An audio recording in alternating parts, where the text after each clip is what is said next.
Hi everyone, if you're looking to make Photoshop editing quick and simple, turning your flat photographs from this into this, or from this into this, then I've got some really simple techniques to help you in this video.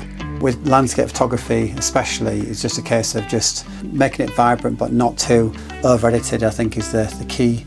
So you can see this lovely image on screen of a beautiful loch in Scotland, but at the minute it's quite hazy and grey and quite flat in colour. And I'm going to convert it into this image so you can see the edit there. But what I'm going to do is show you some techniques that I have used to essentially kind of create the edit.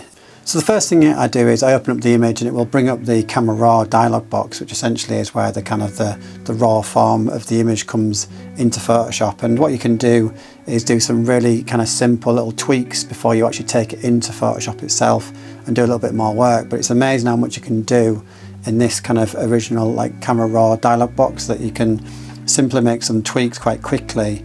This image is quite flat and grey, and I think what I'm trying to do really is kind of bring that back. So in the effects box here, now I wouldn't recommend using these too much, but essentially anywhere from 25 up to 30 will actually completely convert your image to bring back all those like light hues and whites.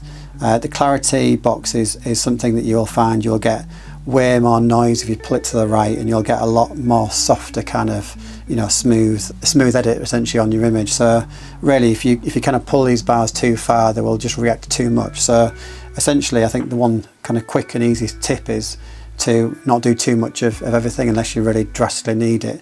I think ideally if I was to reshoot this image and have a bit of time, I'd probably have put like a polarizer on the lens just to have helped soften off the sky and the reflection. But in this kind of time I was shooting the image, I didn't have the choice to do that, to be honest with you. So what I'm going to use is the dehaze button here. I'm going to probably throw it up to about 30%, which just brings back that kind of contrast that little bit more. And then it's kind of getting to a point where it's not a million miles away because the highlights here have just been pulled back a little bit more. I'm going to just drop in a few more of the dark kind of blacks into here. I don't tend to use the exposure slider too much either. It tends to be that I kind of play around with these, the highlights slider as well as the blacks and the shadows. But really on the effects drop down there, it's the dehaze which is actually doing quite a lot of the work. So once you're happy with the overall kind of light and exposure on the image, which I just about am here, what I tend to do is I'll go down to the colour mixer. And this is really where I start to add some tones into the image, and it's just a general kind of playing around, bringing that kind of life back to the image, because that does tend to disappear in kind of some of these environments where you've obviously got a lot of white sky, white reflection. There's not a lot of colour. So what I tend to do is I'll use a little bit of the reds and the oranges. I'm kind of putting these forward and back so you can see the image reacting, and I can see there that there is a bit of yellows that's needed here. Now the green tone here will actually change the image quite a lot, sometimes actually for the worse as well. So I tend to always pull this down because I prefer my images to be that bit more earth green colour rather than bright green. So for example, you can see there the slider being pulled down gives it that kind of more autumnal, darker tone feel. Whereas if you slide it all the way up, it goes really like electric green, and I just hate that colour. I think it's just not very nice at all. So I tend to kind of pull it a bit further down. And it's same with the aquas and the blues. So again, I'll just put this up all the way and you'll see the tone is awful. It's almost just like destroying the greens by going too far, as well as the blues will do the same thing. Now sometimes you do need a little bit of the blue in there just to give it the right kind of colour for the water and things, but it's just getting the balance right really on these. But yeah, that's your basic kind of colour tone mix there.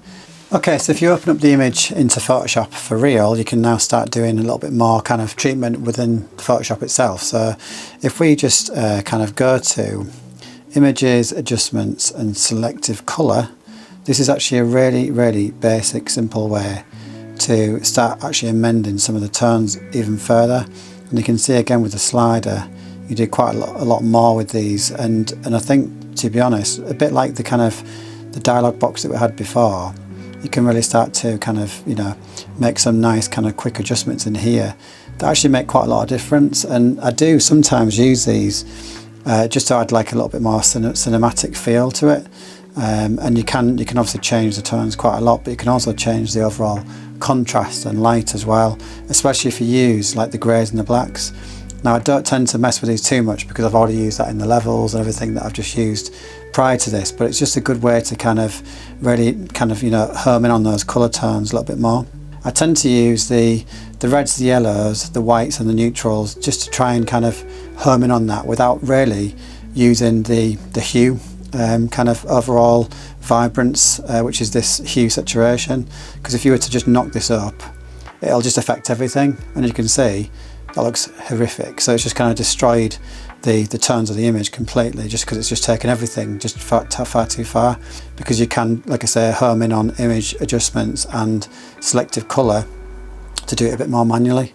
Now, some of the things that I like to think are more controllable in Photoshop are little things such as, you'll probably see this in Lightroom if you were to use it, but so I tend to use quite a lot of the lasso tool, and I'll also use the kind of selection here where you can use the marquee tools, because if you put a fairly big feather on this, so I'm just going to put 50% feather on there, you can essentially kind of come in and select some of these areas if you want, and just take these and just basically, you know, command and level, and you can start going into these and just playing around with the tones, a lot like Lightroom, where you're just making selections.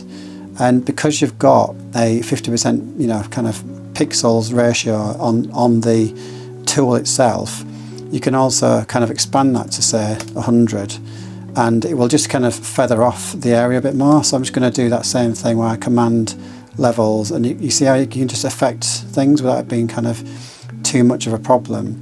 Well, there's also different things you can do where you could knock this right up. I'm just going to typically take this for a second just to show you this little example.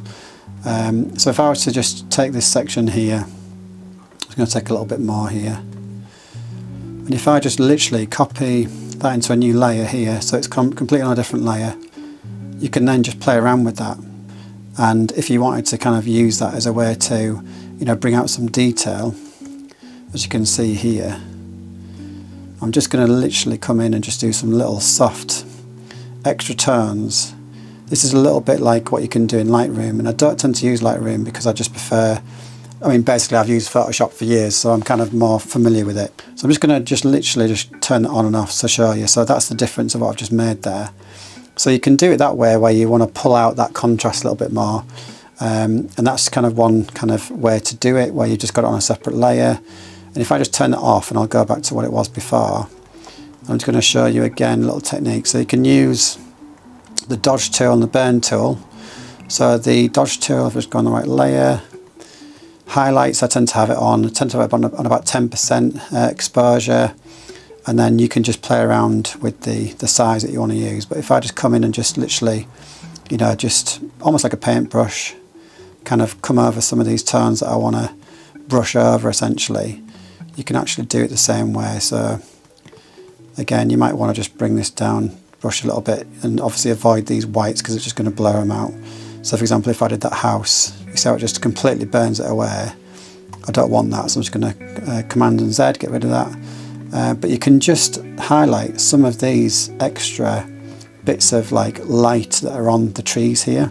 And that's a really kind of simple way just to bring out some highlights without kind of going too far, because sometimes you can. So if I just take this for example and show you what not to do, if I put 30% in there and make that quite big, if I just brush over that, you see how like it really affects the pixels, and it just basically makes it too much. If you're going to do that on your sky, it's just like, wow, completely ruined it. So yeah, I'm just going to go back to my history, and I'll just knock those out because I don't want those in the edit.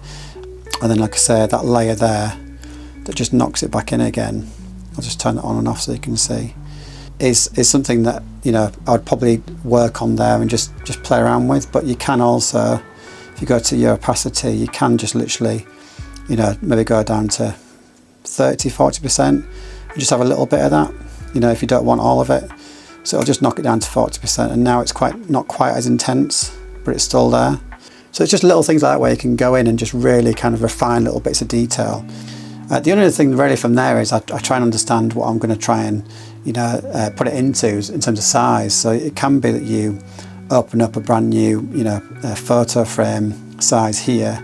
So for example, if I wanted to do a landscape 7x5 at 300 res, so if I open that, I could essentially save the image and, you know, place it into here, but I'm just for speed I'm going to copy and paste it. But I wouldn't recommend that because you essentially could lose some colour. I've seen that happen before, but I'm just going to scale this back in to this frame because I know it's going to be a 7x5. Just if you're going to print it and have it in a nice frame to display it somewhere. And then basically I think the crops, I could probably do a full video on crops because it can completely convert your images, but this being like a wide pan, you know, landscape shot, it's essentially going to be quite a wide, you know, kind of crop anyway. So I think it's going to be around here, and you can enter that there, and essentially that's your finished edit. So hopefully you've taken some good kind of techniques from this video, and if you have, please do try and give it a like. It will really help to kind of push the video a little bit further, and I hope to see you in the next video pretty soon. So until then, enjoy your photography and catch up with you soon. Cheers.